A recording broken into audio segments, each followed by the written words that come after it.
அனைவருக்கும் வணக்கம். Welcome back to சிந்தனை துளி கதை கேளு. 3 பேர் மலை ஏறி சாதனை செய்ய தயாரா இருந்தாங்க. அவர்களை சுற்றி நிறைய பார்வையாளர்களும் இருந்தாங்க. அவர்களில் ஒருத்தர் இவ்வளவு உயரமான மலையில ஏறும் பொழுது தடுக்கி விழுந்துட்டா அவ்வளவுதான், ஒரு எலும்பும் மிஞ்சாது அப்படின்னு சொல்லவும் அந்த 3 பேர்ல ஒருவர் பயத்திலேயே அந்த மலை ஏறும் முயற்சியை கைவிட்டுட்டாரு. மீதி இருவரும் மேலே ஏறி சிறிது தூரம் சென்றதுமே மற்றொரு பார்வையாளர், உங்களால் ஏற முடியாமல் பாதியிலேயே நின்றுட்டீங்க அப்படின்னா அது நீங்கள் தோல்வி அடைஞ்சதாக தானே அர்த்தம், அல்லது நான் வழியிலேயே உங்களுக்கு ஏதேனும் கோளாறு ஏற்பட்டு இறந்து போயிட்டீங்கன்னா உங்கள் ஃபேமிலி என்ன ஆகும் அப்படின்னு கேட்கவும் அந்த 2வது நபரும் மலை ஏறும் முயற்சியை கைவிட்டுட்டாரு. ஆனால் 3வது நபர் மட்டும் யார் பேச்சையும் கேட்காம முழு மலையையும் ஏறி சாதனை படைச்சாரு.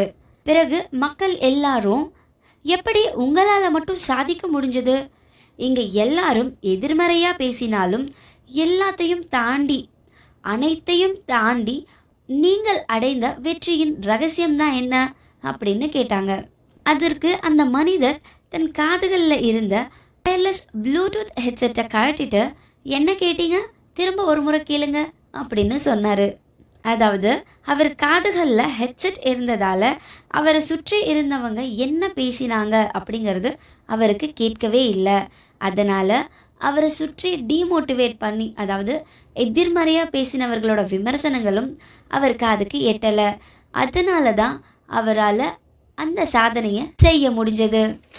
நாமளும் வெற்றி அடையணும் அப்படின்னா பலரோட டீமோட்டிவேஷன்ஸ், எதிர்மறையான விமர்சனங்களை காதில் வாங்காமல் கடந்து போனால் மட்டும்தான் வெற்றி அடைய முடியும்.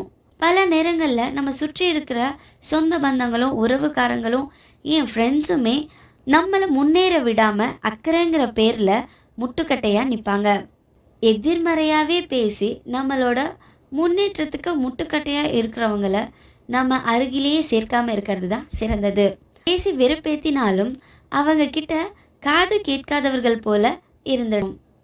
அப்படி இருந்தால் மட்டும்தான் நம்ம வாழ்க்கையில் வெற்றி அடையவும் முன்னேற்ற பாதையில் முன்னேறி செல்லவும் உறுதுணையாக இருக்கும். இந்த கதையும் கருத்தும் உங்களுக்கு பிடிச்சிருந்தது அப்படின்னா என்னோடய சேனலை சப்ஸ்கிரைப் பண்ணுங்கள், லைக் பண்ணுங்கள், ஷேர் பண்ணுங்கள். நன்றி, வணக்கம்.